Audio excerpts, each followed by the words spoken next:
Well, hello and welcome, friends. Today in this Python tutorial, we'll we are diving deep into the realm of decision making in Python. So, what is decision making? So, decision making is a fundamental concept in programming, not only in Python, in every programming languages. So, it enables us to create dynamic and intelligent application that responds to different scenarios. In this video, let's start by exploring the types of decision making in Python. There are primarily two types. One is if statement, and another one is elif, that is short of for else if. So, let me start by showing you an example for this. Let's declare a variable x and assign 10 value to it. So, that's how that is what the syntax of if is.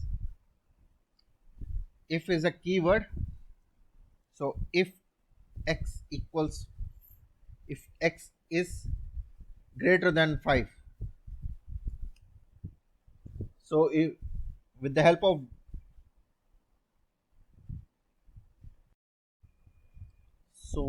of this colon and if statement, in between we write a condition.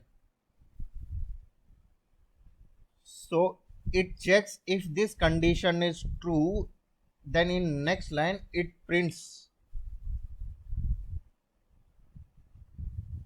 it executes what is in the next line. So let's say if it is true, if x is greater than 5, it should print x is greater than 5.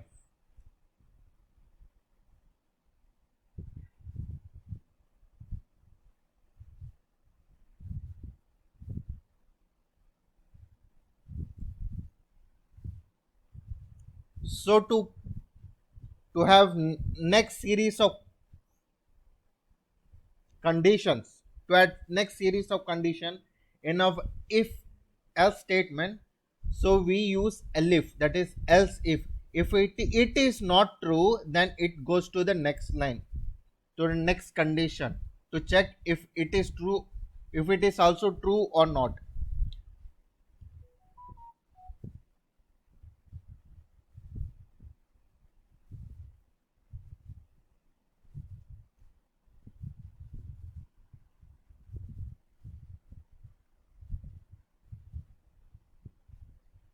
So in else we do not give any condition, because if every of the above condition are false, then it automatically executes the else part.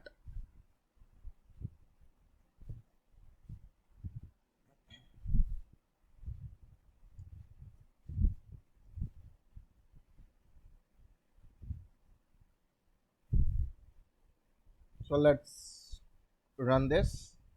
Here you can see x is greater than 5 because x is 10. So x is 10. So this condition is true. So what it does is it looks for condition. So if x is greater than 5, so x is 10 and it is greater than 5, then this condition is true and this part is executed. So if it was 5, so in this it checks if x is greater than 5. No, x is not greater than 5, and it goes further and executes this else if statement and checks if x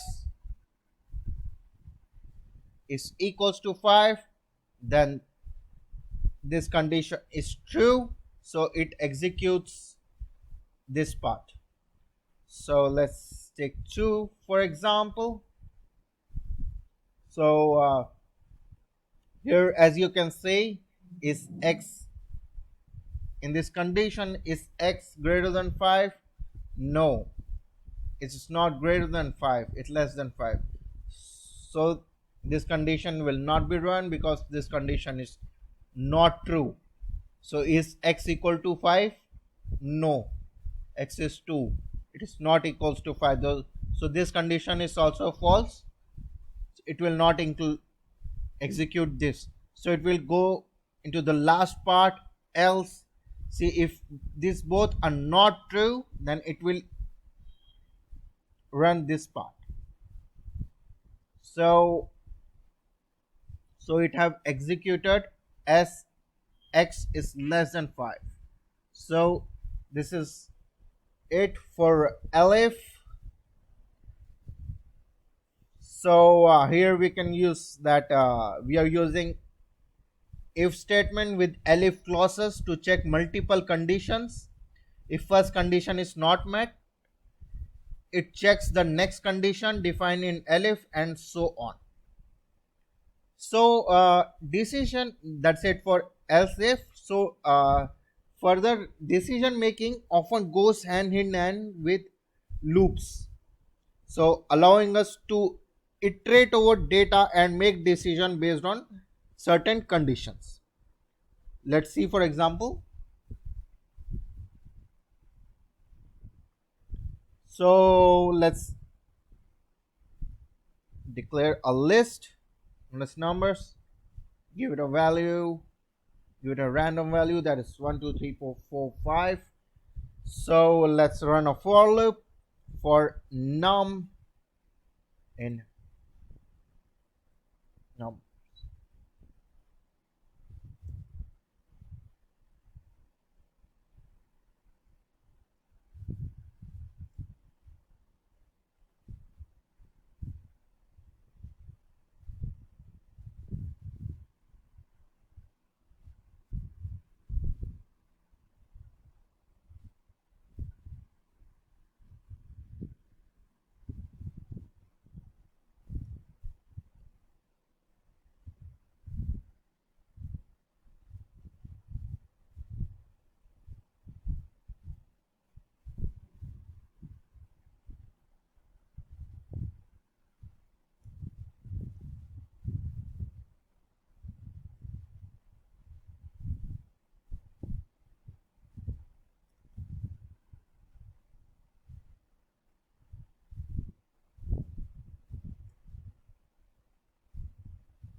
Let's run this.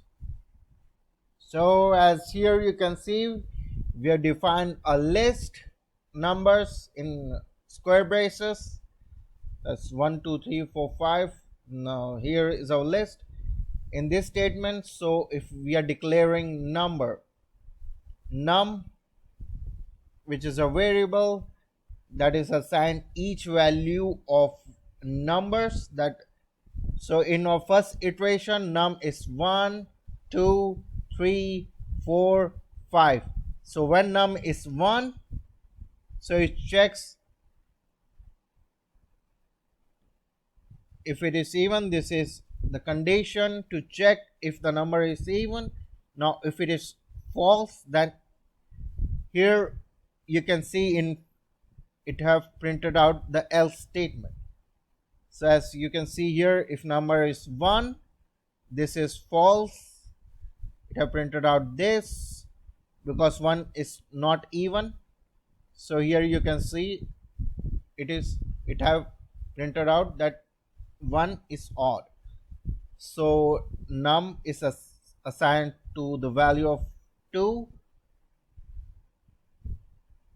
here. So this condition is true.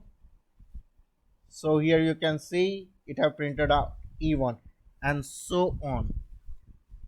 So in this example, we are iterating over the list of numbers and using if statement inside the loop to determine each number is even or odd. So decision making is essential in various real world applications such as building recommendation systems, chatbots, and automated decision making. So that concludes our comprehensive guide to decision making in Python. I hope you found this video helpful, and please don't forget to like, share and subscribe for more Python tutorials. Thank you.